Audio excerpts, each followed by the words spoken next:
آپ واپس تشریف نہ لائے. یہ اصحاب صفہ میں ہوتے تھے. یہ 300 جو خانقاہ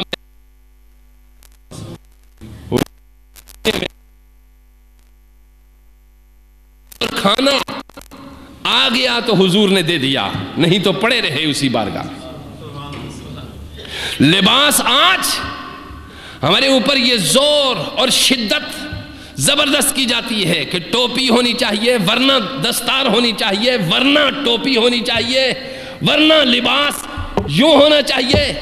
دیکھیے میرے نبی کے یہ اصحاب جن پہ چاند سورج بھی رش کرتا تھا, ان میں سے کسی کے پاس ایسا لباس نہیں تھا کہ اگر سطر عورت ناف سے گھٹنے تک اس کو ڈھانپنے کی کوشش کرتے تو آپ کے اصحاب کا وہ جب سجدے میں جاتے تو ان کو پکڑ کے لباس رکھنا پڑتا کہ کہیں پردہ ننگا نہ ہو جائے. وہ ہے رسول اللہ کے غلام. ہم ظاہر سجاتے ہیں, وہ باطن سجاتے تھے. ہم ظاہر پہ مرے جا رہے ہیں, وہ باطن کی طرف تھے. توجہ دیجئے یار, غلامی کس چیز کا نام ہے, غور کیجئے. غلامی یہ ہے.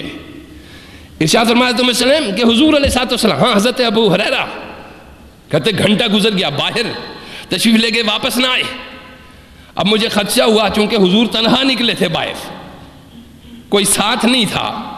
اگرچہ حضور کو اس طرح کے آج کل کے باڈی گارڈز کی ضرورت نہیں ہوتی تھی. واللہ یعصمک من الناس, میرے حبیب تجھے کوئی ٹچ نہیں کر سکتا, ہاں اتنا جو تو خود اپنی رحمت للعالمین کا اظہار کر سکے.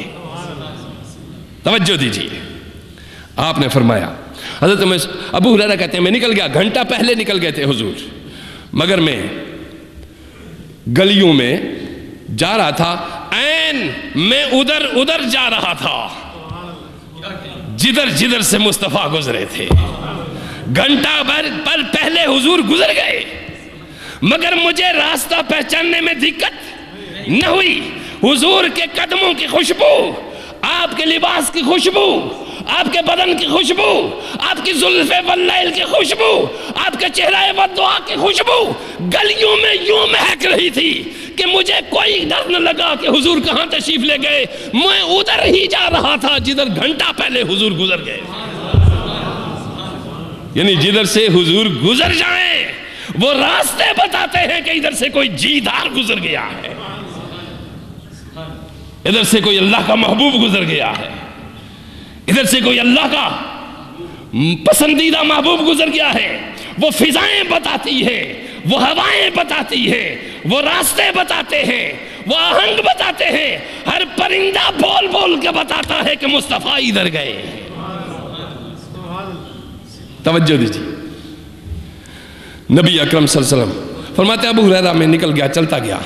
آگے بنی نجار کا ایک باغ تھا, اس کی فصیل بڑی اونچی تھی, اس کی فصیل بڑی اونچی تھی, دیواریں اس کی بڑی اونچی. میں چاروں طرف گھوم رہا ہوں اس کو, جبکہ مجھے اندر کچھ نظر نہیں آ رہا, مگر میرا دل کہہ رہا تھا کہ مصطفیٰ یہی ہے. چونکہ فضائیں کہہ رہی تھی حضور یہی ہیں, ہوائیں کہہ رہی تھی حضور یہی ہیں, پرندے رقص کرتے ہوئے کہہ رہے تھے حضور یہی ہیں, آقا یہی ہیں. کہتے ہیں میں نے چاروں طرف دیکھا, مجھے کچھ جگہ نظر نہ آئی. ایک نالی جس میں سے باغ کو پانی دیا جاتا تھا, میں اس میں سے گزر گیا اور اندر چلا گیا. جب اندر پہنچا مصطفیٰ کریم سجدے میں تھے. حضور کس میں تھے؟ سجدے میں. اندازہ لگائیے, آج کا کوئی سربراہ یا حکمران حضور صلی اللہ علیہ وسلم لاکھوں مربع میل کے فرما روا بھی تھے, شہنشاہ وقت بھی تھے, پیغمبر اعظم بھی تھے, رسول اعظم بھی تھے, امام الانبیاء بھی تھے. فرماتے ہیں آج کا اور اس زمانے کا اندازہ لگا. حضور اندر فرماتے میں نالی سے سکڑ کر اندر چلا گیا. اندر جب گیا حضور سجدے میں تھے، اچانک میرے پاؤں کی آہٹ ہوئی، وہ آہٹ نبی اکرم صلی اللہ علیہ وسلم نے سن لی۔ وہ آہٹ جو ہی سنی، حضور نبی اکرم نے یکدم سر اوپر اٹھایا اور اٹھا کے فرمایا ابو ہریرہ تم، یعنی حیرت یہ ہوئی کہ یہ کہاں سے آیا ہے، یہاں یہ کیسے آیا؟ ابو ہریرہ تم، عرض کی ہاں یا رسول اللہ صلی اللہ علیہ وسلم، میں ابو ہریرہ۔ آپ نے اپنا نالین تھمایا کہ یہ نالین لے لو اور اس دروازے سے باہر نکل جاؤ، اور یہ نالین میرا دکھاتے جاؤ لوگوں کو، اور یہ اعلان کرتے جاؤ من قال لا الہ الا اللہ فدخل الجنہ، جس نے میں اللہ کے الہ ہونے کی، اس کے احد ہونے کی گواہی دے دی اور اس کے رسول کی رسالت کی گواہی دے دی، وہ جنت میں جائے گا۔ اور یہ ضمانت کے طور پہ یہ نالین دکھاتے جاؤ کہ یہ میرے رسول نے کہا ہے، دکھاتے جاؤ کہ یہ میرے جنت کی بشارتیں حضور کے نالین کے نیچے ہیں۔ آقا کے نالین مقدس جنت کی بشارات ہیں۔ فرما من قال لا الہ الا اللہ فدخل الجنہ۔ ابو ہریرہ کہتے ہیں میں باہر نکلا، دروازے سے گیٹ سے باہر نکلا تو سیدنا فاروق اعظم باہر سے اندر آئے تھے، وہ بھی تلاش میں نکل گئے۔ اب محبت دل کو دل سے راہ ہوتی ہے، غلام جہاں جہاں بھی تھے بے چین ہو گئے۔ حضرت ابو ہریرہ بھی اسی باغ کے دروازے کے باہر ملے۔ حضرت فاروق اعظم ابو ہریرہ نے نالین دکھایا، فرمایا من قال لا الہ الا اللہ فدخل الجنہ، جو لا الہ الا اللہ کہے وہ جنتی ہے۔ حضرت فاروق اعظم رضی اللہ تعالیٰ عنہ نے غور سے دیکھا ابو ہریرہ کی طرف، زوردار دھکا دیا اور حضرت ابو ہریرہ نیچے گر گئے۔ نیچے جب گرے، گرتے ہی اٹھے اور واپس مصطفیٰ کی بارگاہ میں چلے گئے۔ عرض کی یا رسول اللہ صلی اللہ علیہ وسلم، آپ کی دی ہوئی بشارت لوگوں کو دینے گیا تھا، سب سے پہلے جو شخص ملا وہ فاروق اعظم تھے، اور انہوں نے مجھے دھکا دیا اور میں گر گیا، میں آپ کی بارگاہ میں واپس آ گیا ہوں۔ اتنی دیر میں بھاگتے ہوئے پیچھے سے سیدنا فاروق اعظم بھی آ گئے۔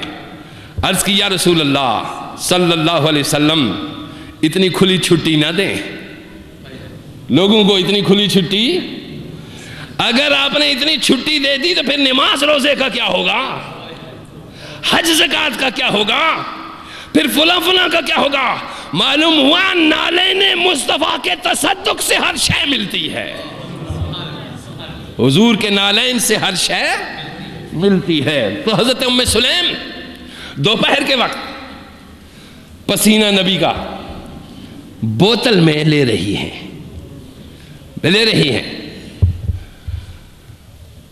اور نبی پاک صلی اللہ علیہ وسلم نے ان کو ایسا کرتے ہوئے دیکھا اور پوچھا کہ یہ کیا کر رہے ہیں آپ؟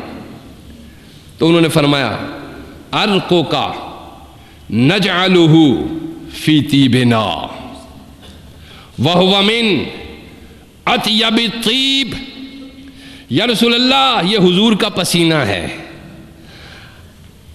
ہم اسے عطر میں ملا لیں گے اور یہ سب عطروں سے بڑھ کر خوشبودار عطر ہو جائے گا۔ اس کو کہتے ہیں محبت، اور اس کو کہتے ہیں اتباع۔ یہ محبت جب حضور کے غلاموں نے حضور سے کی، پروردگار نے حضور کو رحمت للعالمین بنا کے بھیجا۔